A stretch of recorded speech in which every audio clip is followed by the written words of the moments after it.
way back upriver, you may be curious about the type of vessel we're cruising in. Traditionally called bumboats or lighters, these barges were used to transport cargo from ships anchored offshore near the mouth of our Singapore River to the warehouses along the river as early as 150 years ago. 17th century Europe, they were first used as scavenger or dirt boats to carry rubbish. But some scholars have also agreed that the word bumboat means exactly as it sounds, a ship's bottom, or a smaller boat pandering to larger ships. In Singapore, though, bumboats are also called tongkangs, from the Malay name given to the timber used to build them and used for transport between islands. Bumboats are also referred to by the Chinese as tuakos.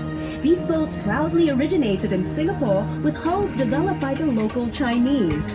Hokkien tuakos are the most iconic Marina Bay Sands integrated resort, featuring a casino, hotels and convention center, world-class entertainment and retail shops, all housed within award-winning architecture that resembles a ship atop 3 towers. Notice also the palm-shaped Arts and Sciences Museum and the unique Helix Bridge. This 280-meter engineering marvel has been modeled after the structure of DNA and was inspired by the Asian concept of yin and yang, built to bring wealth, happiness and prosperity to Marina Bay. This bridge will also link you to another awe-inspiring attraction, the Gardens by the Bay. Spanning 101 hectares, this award-winning super park is home to over a per revolution, which takes about 32 minutes to complete, rotating at a smooth speed of 24 centimeters per second. This engineering wonder provides breathtaking panoramic views of Singapore and the islands beyond. In fact, from on board, you can see up to 45 kilometers away. That's 3 kilometers more than the entire length of our island city. You'll also notice to your right 2 curious spiky domes unique only to the Esplanade, theaters on the bay. Because of its resemblance to the king of fruits, it's been affectionately nicknamed the Durians. But no worries here. Quite unlike its pungent namesake, the Esplanade Theatres on the Bay attracts hordes of hungry culture vultures eager to taste of its many blockbuster productions. As the region's premier performing arts and entertainment center, it boasts superb facilities, showcases world-famous musicals, and features popular homegrown events like the Mosaic Music Festival. And to really top it all off, the Esplanade's breezy rooftop garden.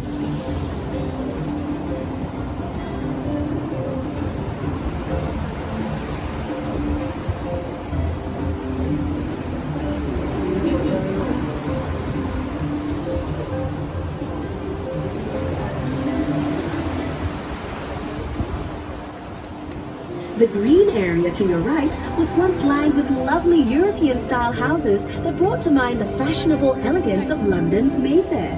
No wonder the Esplanade was a popular place for European settlers to see and to be seen.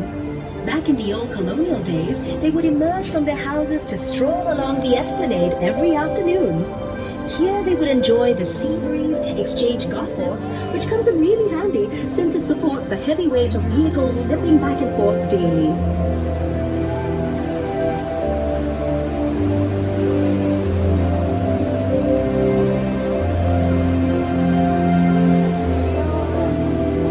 Gorgeous contrast to the skyscrapers that now mark the Singapore skyline, just look to the right and you'll see sitting grandly before us 3 beautifully preserved buildings that commemorate Queen Victoria, the Empress of India. The Victoria Theatre and Victoria Memorial Hall, which features the clock tower, are both historical monuments dedicated to the performance arts. Right next to them is the Empress Place building, which was constructed in 1907 entirely by convict labor. Previously known as the government offices, the Empress Place building is now also a national monument and home to the Asian Civilizations Museum.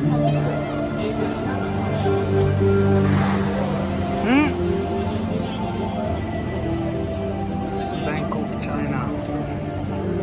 The Asian Civilizations Museum is a treasure trove of history and culture that will introduce you to the... Up ahead and to the right, over on the museum steps, an enchanting series of sculptures tells the story of the Singapore River's development. Meet our nation's pioneers, coolies, merchants, traders, and financiers, all immortalized in beautifully cast bronze. There are many other surprising sculptures that dot the Singapore River promenade.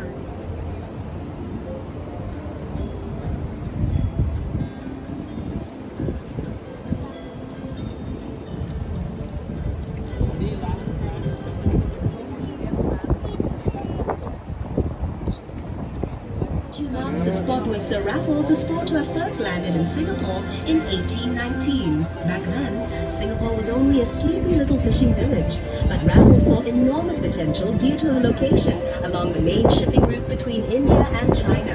After signing an agreement with Singapore's then ruler, Sultan Hussein of Johor, Raffles set about establishing a trading post and free port on the island for England's East India Company. He developed a town plan, drawing up residential, administrative and commercial districts along the riverbanks of this budding island city. The large building we're passing on the right was Singapore's first courthouse, after which it became Parliament House up till 1999, when the new Parliament House was developed just next to it. What is that strange disc hovering over Parliament House? After the then Governor-General of India, Lord Elgin. Fittingly, the bridge served as a link between the Indian merchants on the north side of the river and the Chinese community on the south side in the days of our colonial past.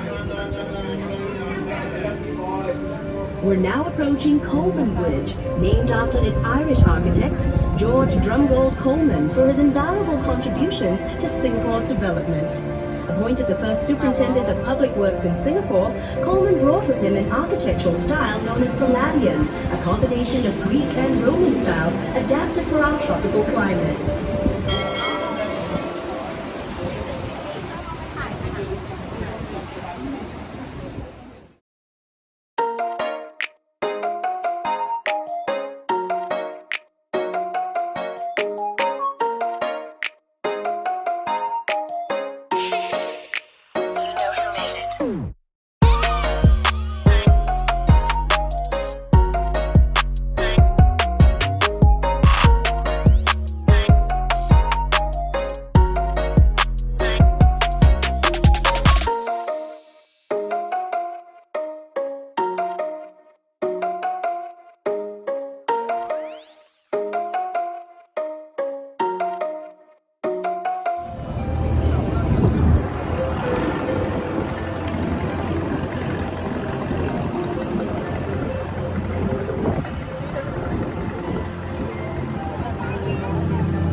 The quirky site to your right is Clarke Quay, named after Sir Andrew Clarke, second governor to Singapore.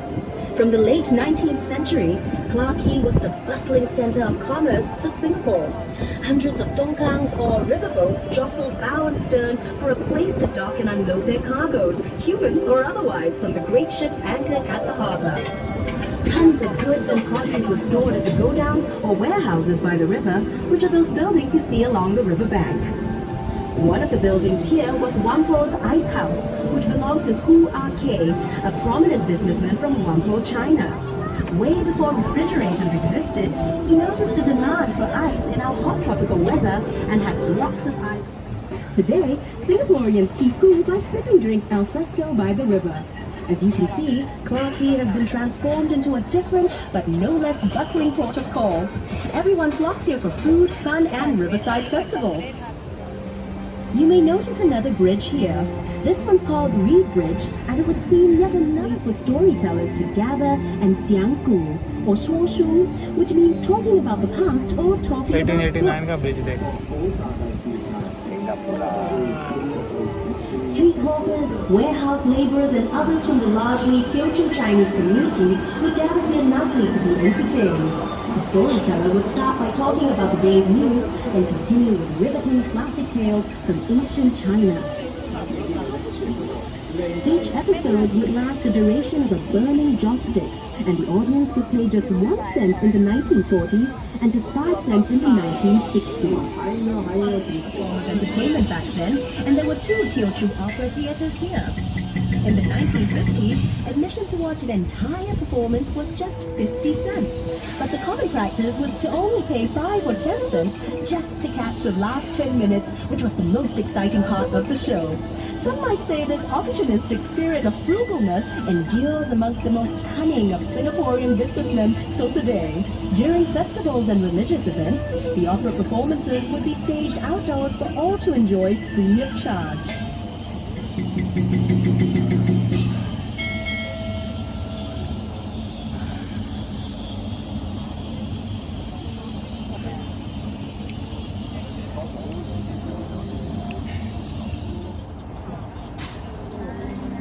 The area to your right used to be the site of Riverside Village, a plague-infested squatters' colony which housed the seedy underbelly of opium den sights and sounds. You'll be comfortably shaded by lush greenery and definitely tempted by the many shops and cafes along the way. Look across the river and up to your left. See the lush green hill and the large tower overlooking Clarke Quay and the river? That is Fort Canning Hill, where Raffles built his own bungalow, Singapore's first government house.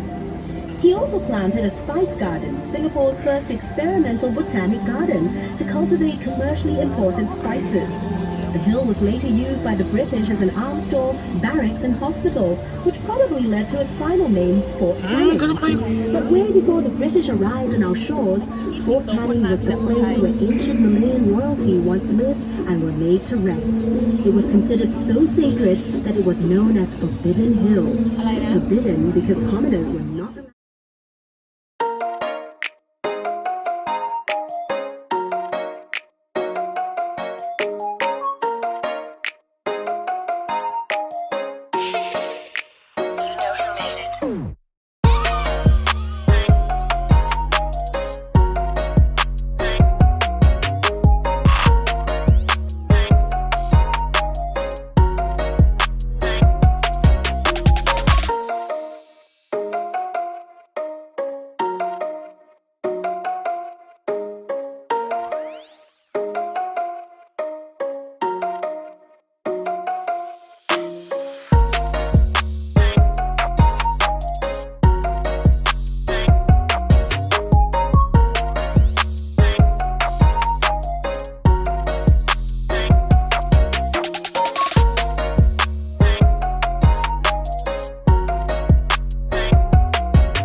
On your right is Boat Quay and its stretch of colorful, quaint shop houses.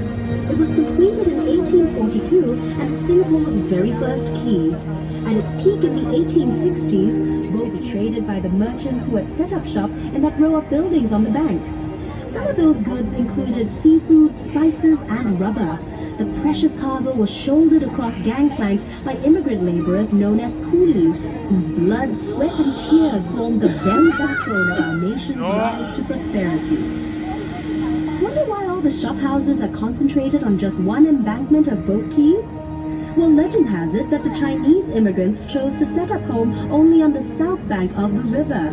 You'll notice how the riverbank curves just like the belly of a carp.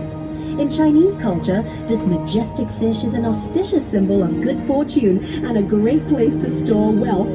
These first immigrants believed that this part of the Singapore River was where prosperity and wealth could be found. That's also why many banks and businesses started up here and eventually developed this area into our current central business district. Where once boats lined the water's edge, today the banks of Boat Quay are lined with shophouses turned into restaurants and pubs. The facades of the Boat Quay shortly the bridge was built too low and boats had to wait for low tide before they could pass. So look out and don't forget to duck as we cruise under the bridge. Just kidding. Coming up on the other side of Cabinet Bridge, you'll see a group of little boys jumping into the river. Don't worry about jumping in to save them. They're actually incredibly lifelike bronze sculptures showing a scene from the river's past, where children would stand and wave cheekily from their houses. Very often they would take off all their clothes and jump in.